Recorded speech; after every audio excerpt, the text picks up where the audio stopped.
We are not sending our kids to Iraq for the oil. Well, I agree. And losing our grandkids. They're there to fight for freedom for our country. My youngest son did not sign up and go through basics at Fort Knox and graduate from that in order to fight for oil. He was fighting for freedom and against terrorism. And the gravesides I've stood beside of soldiers who have come back in a box.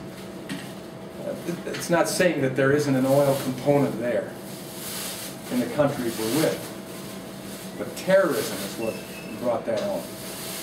And they're attacking our country, on our soil, and on our waters, and our properties, like the coal, and the first Trade Center bombing, and the second that really woke us up. So, but, can we do better? I think we can. We'll take one more question, and I'm being told that we've got to go. Oops. Right here? Okay. I was going to say, well, just quickly add to that, before I ask my question, is that the only way we're going to get entrepreneurship to push us forward and come up with solutions once gas prices rise, it's going to be economically beneficial to come up with new solutions. That's what drives the entrepreneur. But you got to get government out of the way to do that, because through licensing, forcing people high cost to enter businesses, so government gets in the way of that entrepreneurship. Right. But anyway, but my question is, I think one of the biggest things about the government today and the spending is what people don't realize is that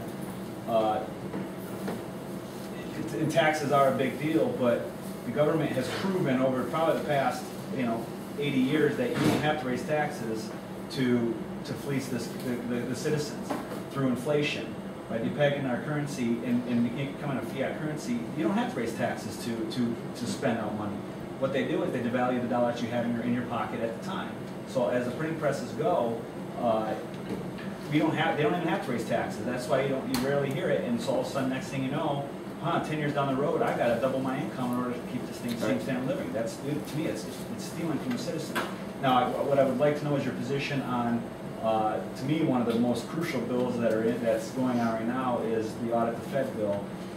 What's your position on that and the Fed itself? I support the Audit the Fed. I'd love to see us go back to a solid currency, gold standard. I don't think that's going to take place until the American public understands it and pushes for it, and whether or not we can is debatable. But we ought to at least be auditing that entity to find out what in the world is going on. We don't do that. It's amazing. And the control that they have. And when the Fed chairman speaks, the impact that has, whether you understand it or not. We are going toward a double-digit inflation, hyperinflation, if we keep doing what we're doing. And it's debate right now whether we can even stop it at this point. They run out of tricks to manipulate it.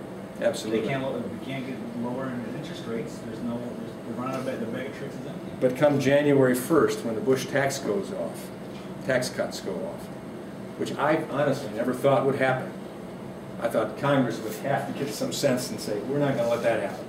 It looks like it will. And when you think of the increase in those of you that take dividends, automatically, the capital gains, inheritance, death tax, all of that impact, a huge tax increase on top of the deficit spending that goes on. These are challenging times that we better take control of.